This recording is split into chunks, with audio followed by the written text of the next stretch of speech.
కోల్కతా ఆర్జీకర్ ఆసుపత్రి ప్రిన్సిపల్పై Indian medical association వేటు వేసింది. ఆసుపత్రి ప్రిన్సిపల్ డాక్టర్ సందీప్ ఘోష్ సభ్యత్వాన్ని ఐఎంఏ రద్దు చేసింది.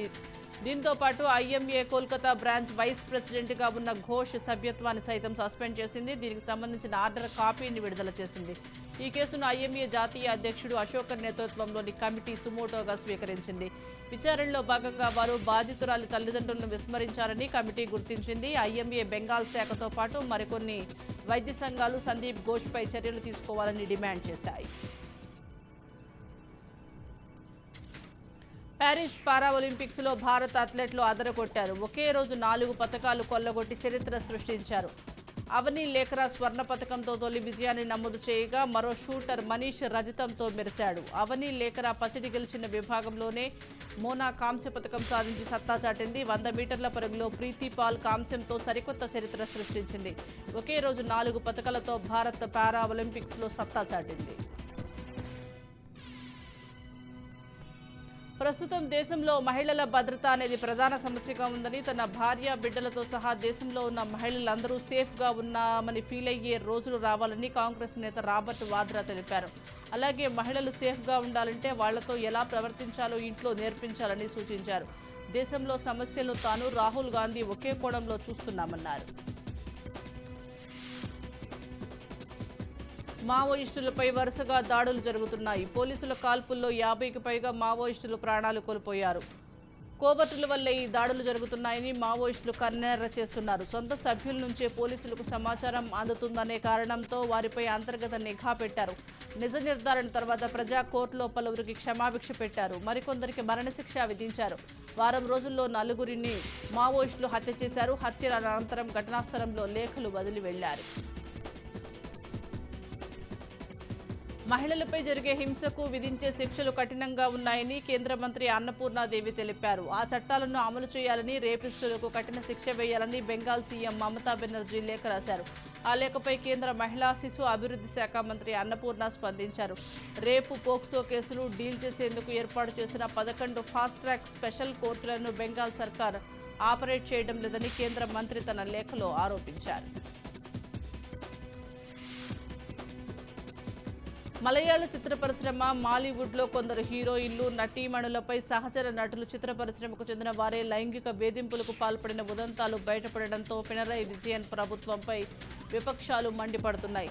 చలనచిత్ర పరిశ్రమలో వేధింపులపై విచారణకు నియమించిన జస్టిస్ హేమా కమిటీ నివేదిక సమర్పించిన పలువురు నటీమణులు తమను వేధించిన నటులు, దర్శకులు ఇతర పేర్లు వెల్లడించినా వారిపై చర్యలు ఎందుకు తీసుకోవడం లేదని విపక్ష నేత వీడి సతీశన్ ఆగ్రహం వ్యక్తం చేశారు. లైంగిక వేధింపులకు పాల్పడ్డ నటుడు సిపిఎం ఎమ్మెల్యే ముఖేష్ రాజీనామా చేయాలని, దీనిపై సమగ్ర దర్యాప్తు నిర్వహించి దోషులను కఠినంగా శిక్షించాలని డిమాండ్ చేస్తూ కొల్లాంలో ముఖేష్ ఇంటి ముందు ప్రదర్శనలు నిర్వహించారు. జార్ఖండ్ మాజీ ముఖ్యమంత్రి జేఎంఎం సీనియర్ నేత చంపై సోరెన్ బీజేపీలో చేరారు. 2 రోజుల క్రితమే జేఎంఎం పార్టీకి రాజీనామా చేసిన ఆయన పలువురు నేతలు, మద్దతుదారులతో కేంద్ర మంత్రి శివరాజ్ సింగ్ చౌహాన్, అస్సాం ముఖ్యమంత్రి హిమంతా బిశ్వ శర్మ సమక్షంలో కమలం తీర్థం పుచ్చుకున్నారు. బీజేపీలో చంపై చేరికతో గిరిజన వర్గాల్లో తమ పార్టీకి పట్టు లభిస్తుందని, ఈ ఏడాది చివరిలో జరిగే ఎన్నికల్లో తమకు లబ్ధి చేకూరుతుందని కమలం పార్టీ భావిస్తోంది. పశ్చిమ బెంగాల్ సీఎం మమతా బెనర్జీ నేతృత్వంలోని తృణమూల్ కాంగ్రెస్ మేఘాలయ అసెంబ్లీలో ప్రతిపక్ష పార్టీగా గుర్తింపు పొందింది. ఆ పార్టీ నేత మాజీ సీఎం ముకుల్ సంగ్మా ప్రతిపక్ష నాయకుడిగా నియమితులయ్యారు.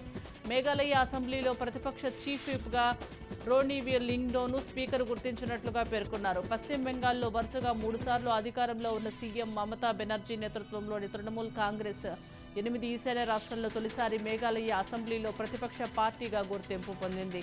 60 మంది సభ్యులున్న మేఘాలయ అసెంబ్లీలో టీఎంసీకి 5 ఎమ్మెల్యేలు ఉన్నారు.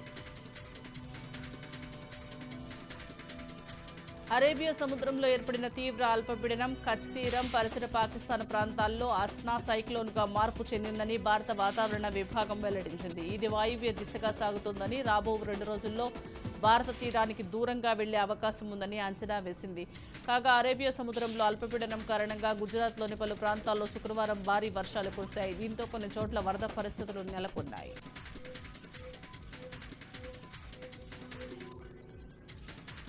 కంగనా రనౌత్ వివాదాస్పద స్టేట్మెంట్లు ఇవ్వడంలో దిట్ట. అయితే ఆమెకు జనరల్ నాలెడ్జ్ చాలా తక్కువ అని అనేక ఇంటర్వ్యూల్లో వెల్లడైంది. తాజాగా ఆమె ఓ ఇంటర్వ్యూలో దళిత రాష్ట్రపతి రామ్నాథ్ కోవింద్ పేరు తెలియక రామ్ కోవిడ్ అని చెప్పడంతో ఇంటర్నెట్ ఒక్కసారిగా బ్లాస్ట్ అయిపోయింది. ఆమెను ట్రోల్ చేస్తూ వెల్లువల వీడియోలు వచ్చేశాయి. ఇటీవల ఆమె రైతులను ఉద్దేశించి చేసిన వ్యాఖ్యలతో బీజేపీకి హర్యానా ఎన్నికల్లో భారీ నష్టం జరుగుతుందని భావిస్తున్నారు. ఇలాంటి సమయంలో ఆమె మరోసారి ఇలాంటి విజ్ఞాన ప్రదర్శన చేయొద్దని నెటిజన్లు స్ట్రాంగ్ కౌంటర్ ఇస్తున్నారు.